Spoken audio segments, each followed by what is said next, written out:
Welcome to the Rise Above Show, presented by RoofCON. My name is Dante, and I'm thrilled to bring you inspiring conversations with some of the most innovative and bright minds in our industry. From business and entrepreneurship to personal development and growth, we'll explore the strategies, insights, and stories that have helped our guests rise above challenges, overcome adversity, and achieve their goals. So sit back, relax, and join us on this journey of empowerment, inspiration, and discovery. This is the Rise Above Show.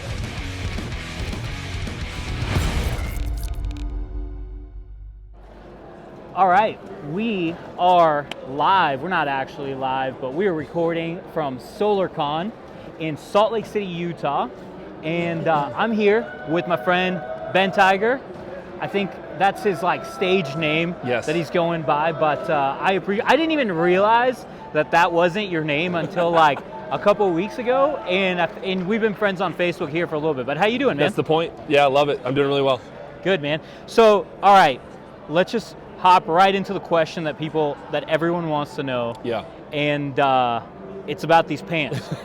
So everyone, check it out. This is pretty amazing. I mean, I said the commitment to the brand from you is unmatched compared to everyone else in any of the industries.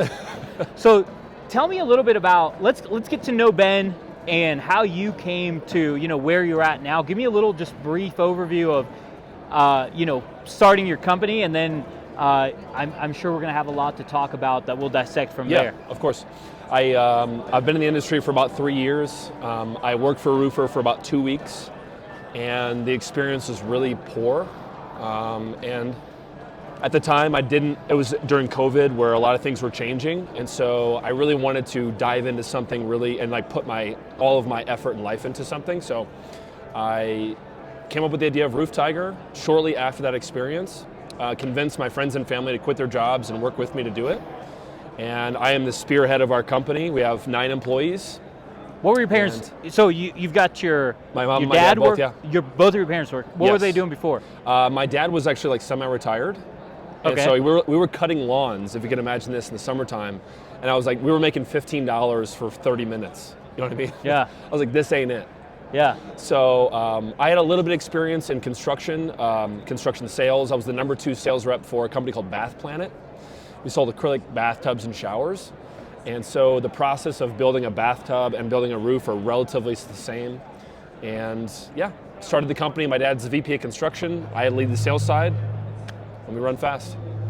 Okay, so let's talk about the obvious thing that, if you guys are crushing it with creating this very vibrant brand that sticks out. That's what I see, at least looking at it from the outside looking in, right? Yeah. So you've got Roof Tiger, you've got Solar Panther, correct? Those are the two brands? 2 companies, yep. Yep, okay, so what was the thought process what was the thought process for coming up with these brands?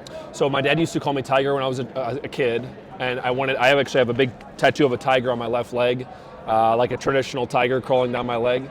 And so I wanted something that people could connect to that was not roofing related, that had a angular shaped roof with some company name.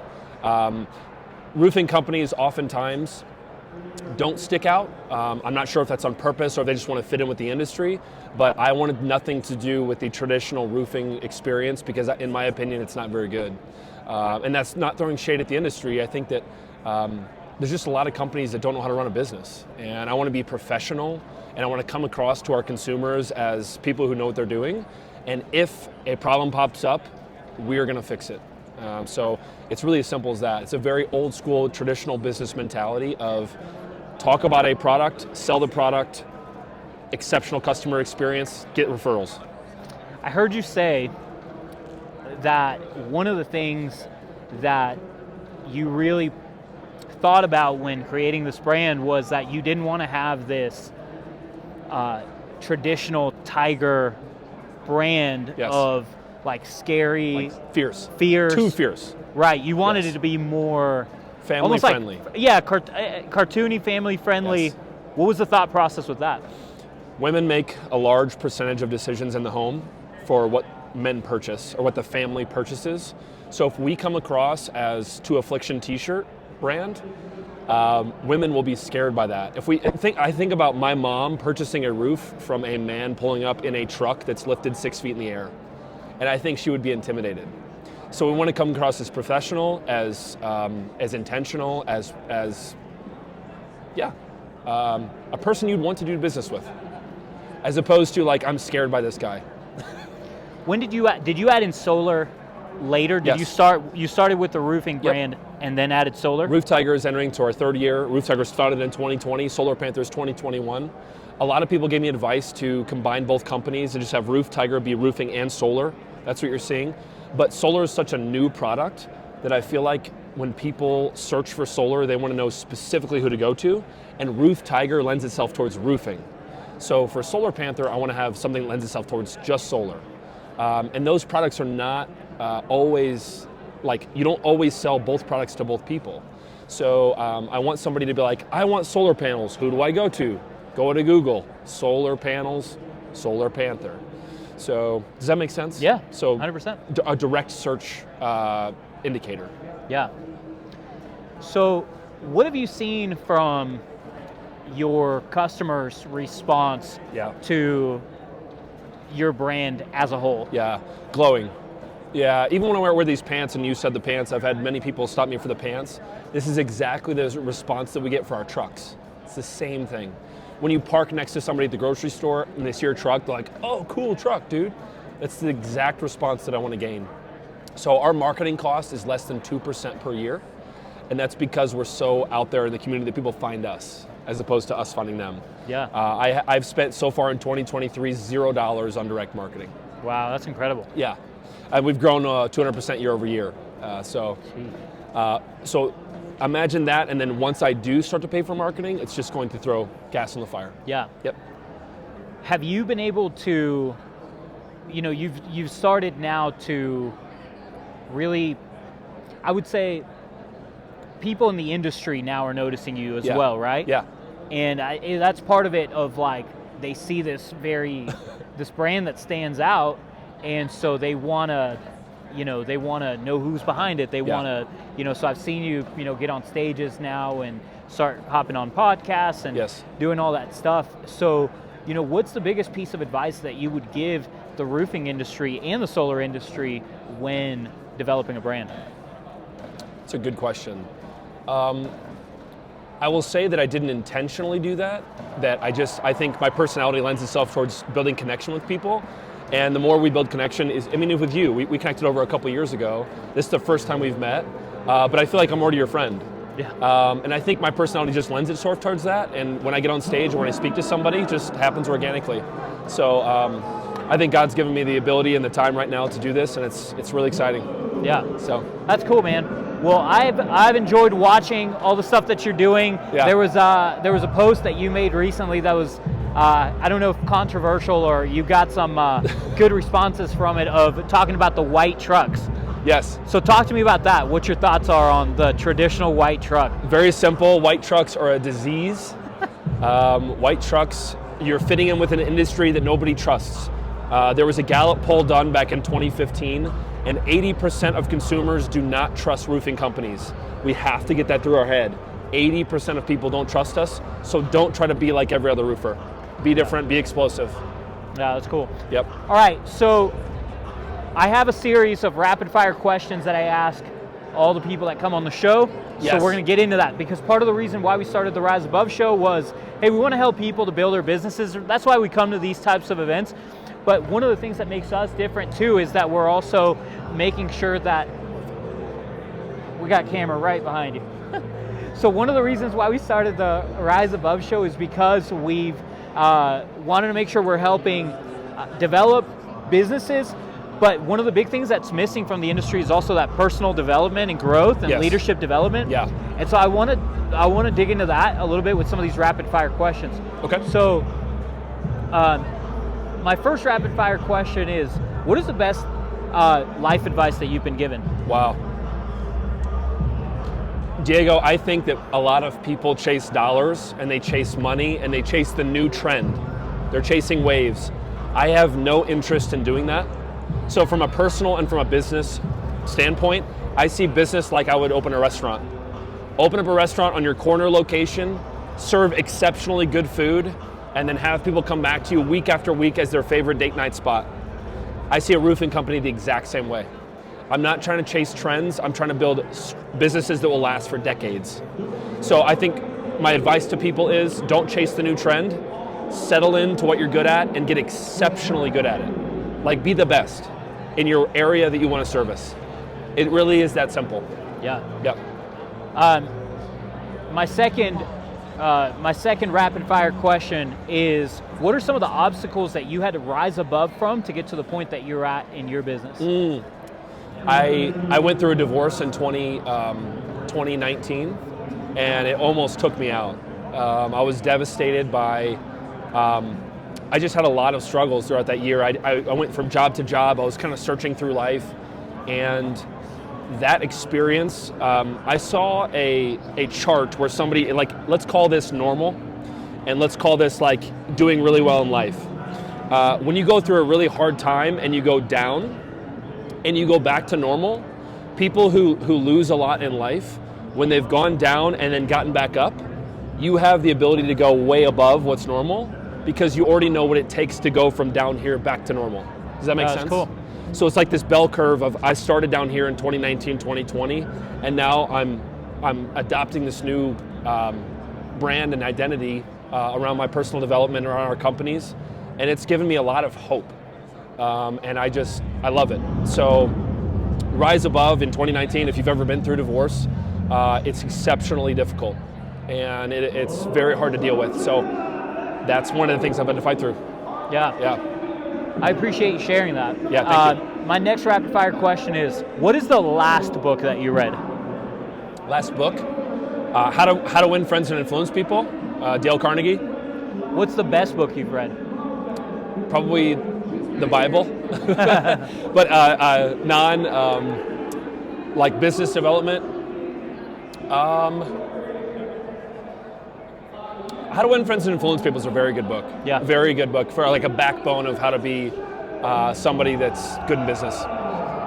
If you had $1 billion exit with a B, what would you be doing the very next day? I'd call you, Diego. I'd give you 10 milli. Let's do something. Let's do it, huh?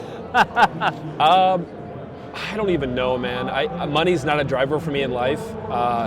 It's a way and mean to function. So I don't know. Here's what I want to know. Would you be I'd working buy a the Lamborghini next and wrap day? it with tigers. Tiger stripes, Okay. yeah. That was, a lot of people, there's two things. It's either like, hey, I'm going to be traveling, or hey, I'm going to be back working. So I'm trying to guess which one people are. I do love to work. I do. I love to work, and I have a passion for working. But the very next day. Very next day. I'd probably buy 3 vehicles, wrap them in tiger stripes, give them away to people in the community, and have extra marketing. Yeah. Love it. Yeah. All right, well, we're nearing the end of the show. I really appreciate you hopping on and doing this quick podcast with us here. I know we're mobile, and it's fun doing these because we just kind of set up and go here. But if I could, Diego. Yeah. What's one of the best things you've learned through doing the Rise Above show, listening to people speak about this? Ooh, I like it when people ask me questions. Okay, so one of the best things I've learned that for most people,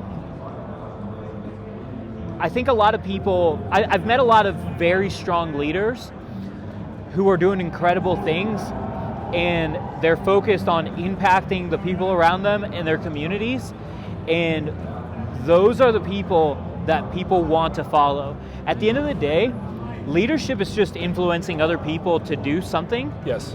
And so the way to influence people, in my opinion, if you want to influence me, it's like, hey, I have to see what you're doing to impact other people, and that's going to be more of a driving factor to me to be able to follow you than anything else. It's not about the money, it's not about anything else, and I think that the people that are true leaders are the people who will stand behind a cause and are ready to impact their communities, or that are impacting their communities and their teams.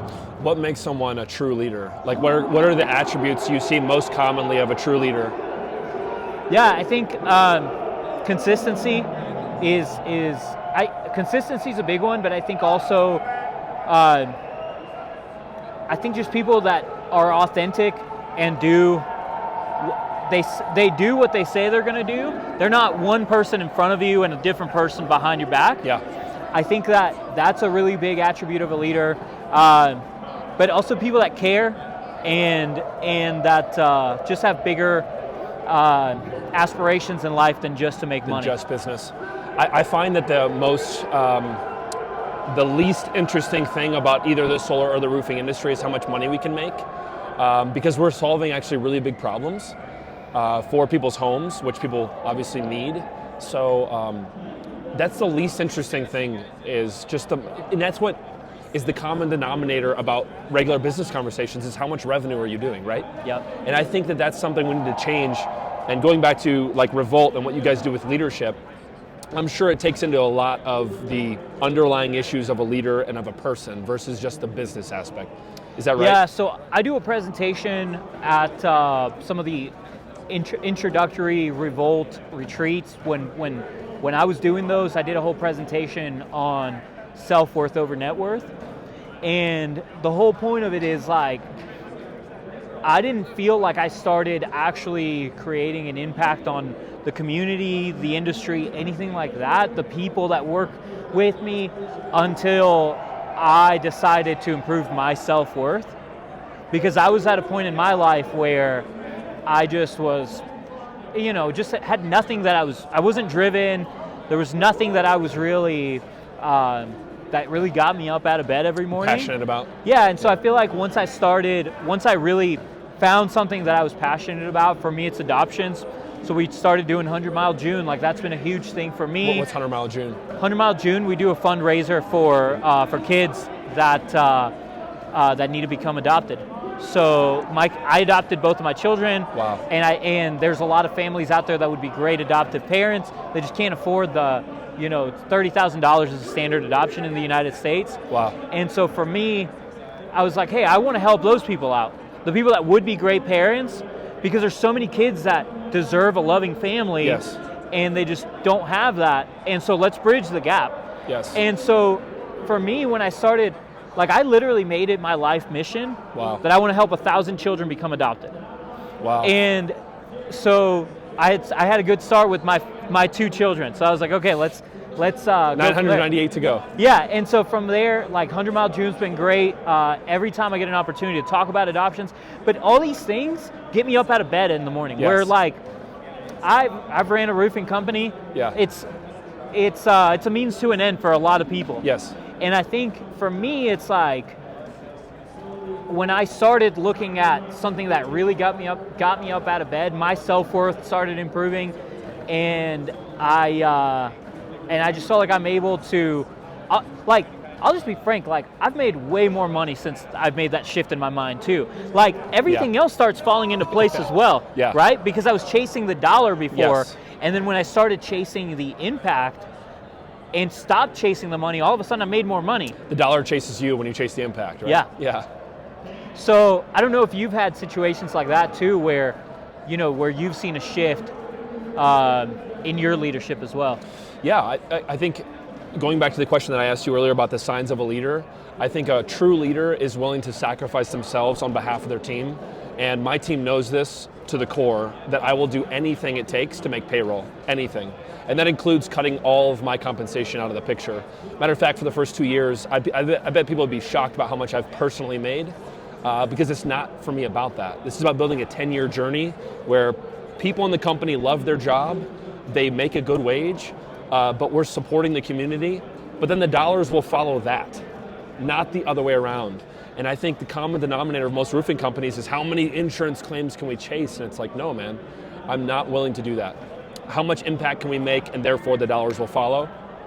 But going back to personal development, 100%, man. Having 2 kids myself and wanting to make an impact in their life, but also all of my employees. As you know, with working with RoofCON and Revolt, the people that you work with and making sure they're developing themselves and getting better and increasing their skills, that's really valuable. Really valuable. Seeing people that you brought in that couldn't do these things 6 months ago it's the gold.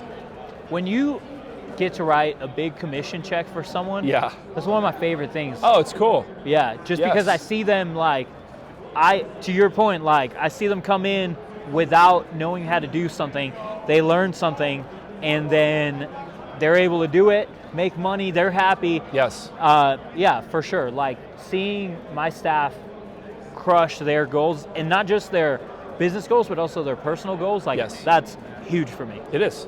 It is. It gives you. It's like, it's not the same, but it's similar to having children, where you're developing these people and you're helping them and you're loving on them and you're living with them in jobs. And so seeing them succeed gives you great joy. Because a lot of times when almost every employee that I have, I think all employees that I've had have no roofing or solar experience. So we're creating these things from scratch. And so seeing them develop over a 3, 6, 9, 12-month period, fun. Yeah. Very fun. RoofCON's amazing. Getting to see all the speakers like Nick and Eric and especially Tim Tebow. Very exciting and eye-opening. Amazing speakers and great knowledge. Keep it up. First RoofCON, been following Hunter and the Revolt Clan for quite some time. And it's definitely been a lot more than what we expected. This event is getting better and better. So if you're going to go to one roofing conference, make sure that it's RoofCON. RoofCON 2023 returns to Orlando, Florida, November 9th through the 11th. Get your tickets at roofcon.com. Going back to your adoption, did you adopt both your kids when they were babies? Yeah, day they were born. Day they were born. Both of them. And are they both American? Were they from a different country? Yeah, Houston, Texas. Houston, Texas. And you're from Atlanta? Or Greenville, South Carolina. So you flew down to Texas, picked them up, and took them back? Correct. Wow. Yep. So we signed up with an adoption agency. We were signed up for 60 days or so, and then we got a call saying, actually, this is something that not a lot of people know. We actually had an adoption 30 days into being signed up with this agency. It was all supposed to go through, and they told us like on Friday, and then we were going to go pick up little girl on Monday. And she was local to us. And we spent the whole weekend getting a room ready, all this stuff. And then Monday they called us up and told us a bunch of stuff that we didn't know about, like all this other stuff they started saying that like you didn't know before. We didn't know ahead of time. And yeah, I guess there's a lot to the story. I want to make it super short because I don't want Sure. Yeah, but anyway, ended up the adoption fell through. And we went into like one of the biggest, like I've never been as depressed as I was that month after that. Wow. And I've gone through really tough like stuff in my life that I feel like I've dealt with a lot of depression, anxiety and all that stuff, but this was by far like the worst thing we had dealt with. And dude, from there, we got another call about Jackson, my son, and we so they asked us to adopt. We flew down, we adopted him, and then from there, 15 months later, we got a call saying that we were done.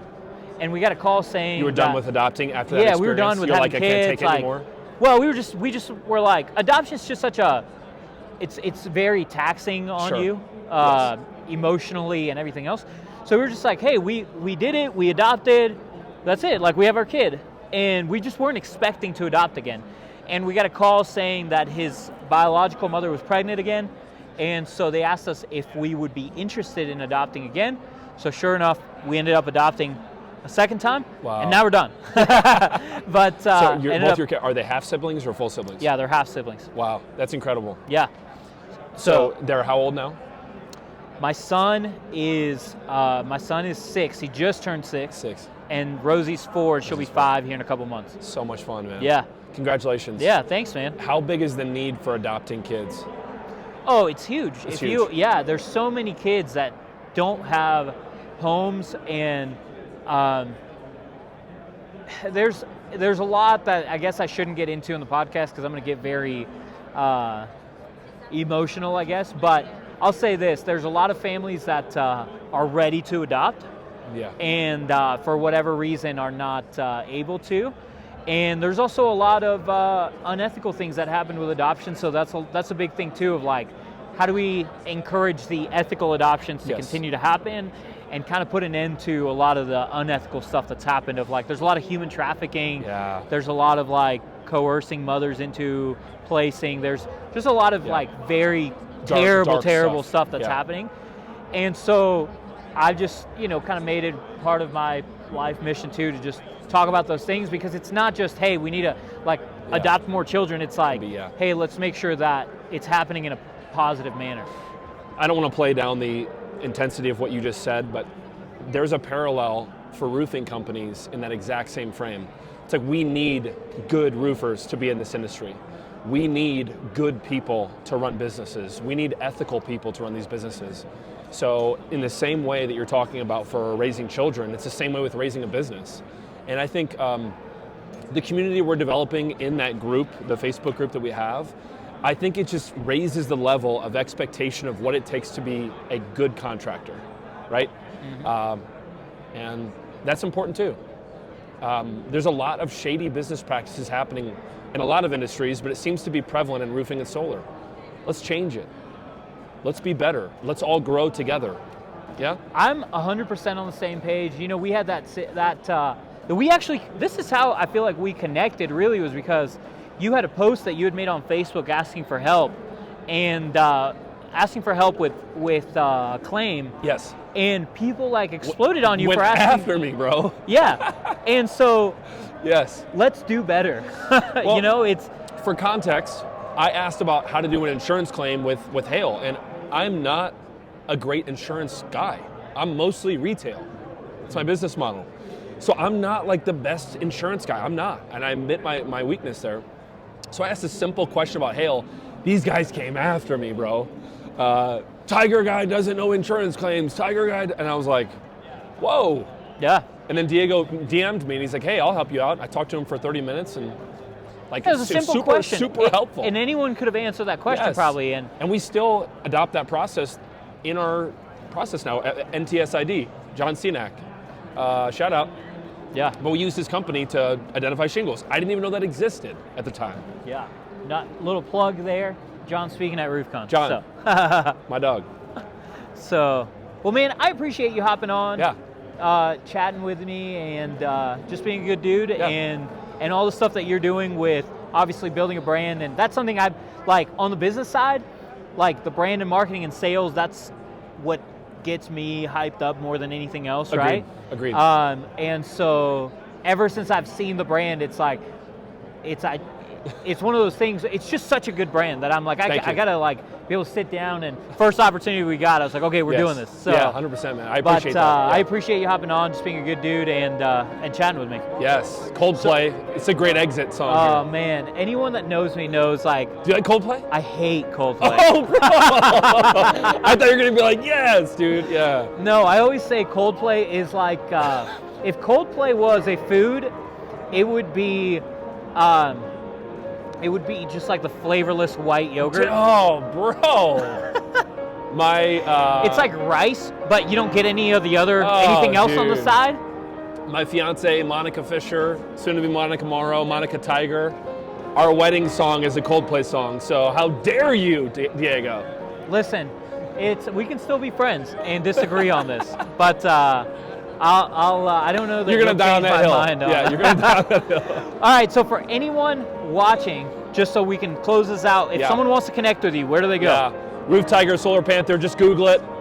It's not many companies are even surrounded by those two words, so therooftiger.com, thesolarpanther.com, you can get a hold of me there. Cool, appreciate you, brother. Have a good one, peace out.